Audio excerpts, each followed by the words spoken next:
Você já ouviu falar sobre finanças verdes, mas ainda não entende por que o sistema financeiro participa do debate sustentável? O Propag vai explicar tudo isso agora. Oi, eu sou a Ari, faço parte da equipe do Propag e hoje vamos falar da relação entre a questão ambiental e o mercado financeiro. A explicação que autoridades e especialistas do setor têm dado é que os efeitos da crise climática, os desastres ambientais e a iminente escassez de recursos naturais podem afetar a estabilidade financeira dos países e das redes de valor do mercado no mundo inteiro. Por isso, seria importante para o setor financeiro contribuir para a redução desses impactos ambientais. A preocupação é tão grande que no relatório do FMI de 2021 foi apontado que, dentre as categorias apresentadas, o risco ambiental é um dos mais prováveis e com maior potencial de impactar negativamente a estabilidade global.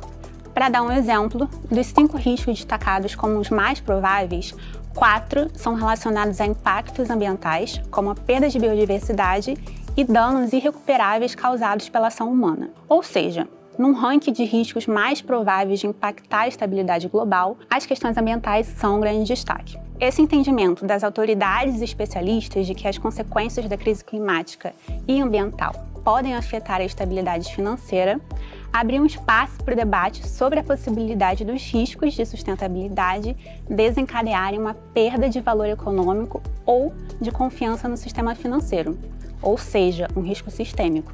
Esses riscos vinculados à sustentabilidade podem ser classificados em 4 tipos. O primeiro é o risco físico. Esse risco é associado à perda de bens e infraestruturas necessárias para o desenvolvimento de atividades econômicas devido ao aumento da frequência de eventos extremos, como as queimadas, o aumento de temperatura, derretimento das calotas polares, aumento do nível da água, terremotos e enchentes. Todos esses são exemplos de desastres naturais que afetam em diferentes níveis o equilíbrio ambiental, social e econômico. O segundo é o risco de responsabilidade. Essa classificação pode ser vista como uma consequência dos riscos físicos, uma vez que os custos de reparação e as perdas de capital originadas por desastres naturais muitas vezes necessitam de uma compensação financeira entre as partes envolvidas e a instituição financeira responsável. Isso tem afetado bastante o mercado de seguros, por exemplo, uma vez que as compensações e restituições financeiras por conta de eventos climáticos gerou um montante de 50 bilhões de dólares só em 2019. O terceiro é o risco de reputação. Ele pode ser considerado como uma subdivisão dos riscos de responsabilidade, mas ele ganha força e relevância na sociedade, principalmente com os consumidores que buscam uma transparência e posicionamento das instituições financeiras quanto às práticas sustentáveis. Empresas que estão vinculadas a práticas abertamente prejudiciais ao meio ambiente podem perder valor de mercado e de investimento. E o quarto risco é o de transição. Esses estão vinculados a todas as mudanças regulatórias, legislativas e de redirecionamento de capital necessárias para concluir a transformação do padrão econômico atual em um cenário que seja sustentável, inclusivo e com o objetivo de zero emissões de CO2. Dependendo da forma e velocidade que essas mudanças ocorram, podem criar instabilidade. Ou seja, a instabilidade que pode ser gerada pela execução dessas transformações é um risco em si.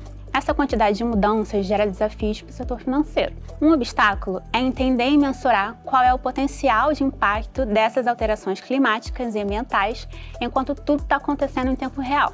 A pauta sustentável está avançando constantemente, assim como uma transição para uma economia verde.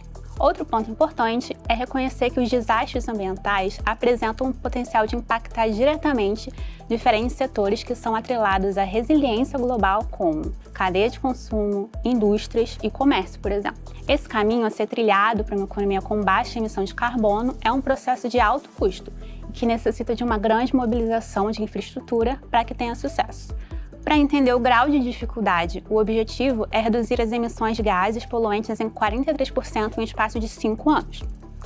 Porém, entre 2010 e 2019, as emissões de CO2 aumentaram em 12%, quando já deveriam estar diminuindo. Esse processo, por si só, apresenta um grande potencial de impacto à estabilidade financeira e precisa ser incluído no planejamento e controle de risco das instituições responsáveis. Agora que você já entendeu o porquê dos riscos ambientais serem um importante ponto de atenção para o setor financeiro e que essas transformações estão acontecendo, vamos entender como as autoridades do sistema financeiro atuam? Dada a urgência da causa, se iniciou um movimento de reorganização da estrutura financeira internacional para lidar com esses desafios. Nesse movimento, o setor financeiro tem avançado nas tentativas de se adaptar a uma nova estrutura que contribua para alguns fatores, como o cumprimento de metas internacionais de desenvolvimento sustentável e o financiamento da transição para uma economia mais sustentável com zero emissões de CO2. Esse movimento voltado para as mudanças é o que chamamos de finanças verdes. E o principal objetivo é aumentar o nível de fluxos de capital das instituições financeiras, seguradoras, reguladores e investidores, tanto do setor público como do privado, para as prioridades de desenvolvimento sustentável. Com isso, alguns bancos centrais, por exemplo, já estão identificando as ações necessárias para contribuir com o objetivo de minimizar os riscos de sustentabilidade e a instabilidade no sistema como um todo. Mas essas ações dos bancos centrais variam de país para país. Alguns são mais ativos e entendem como uma responsabilidade fomentar a transição para um sistema financeiro sustentável, e outros acabam sendo mais resistentes e não pretendem intervir em grande escala. Um exemplo mais comum entre os bancos centrais em relação às suas atuações é o compromisso com a padronização e criação de novas métricas e dados sobre o grau de exposição do sistema financeiro aos riscos climáticos e ambientais. E aqui no Brasil? Bem, por aqui esse movimento também vem acontecendo.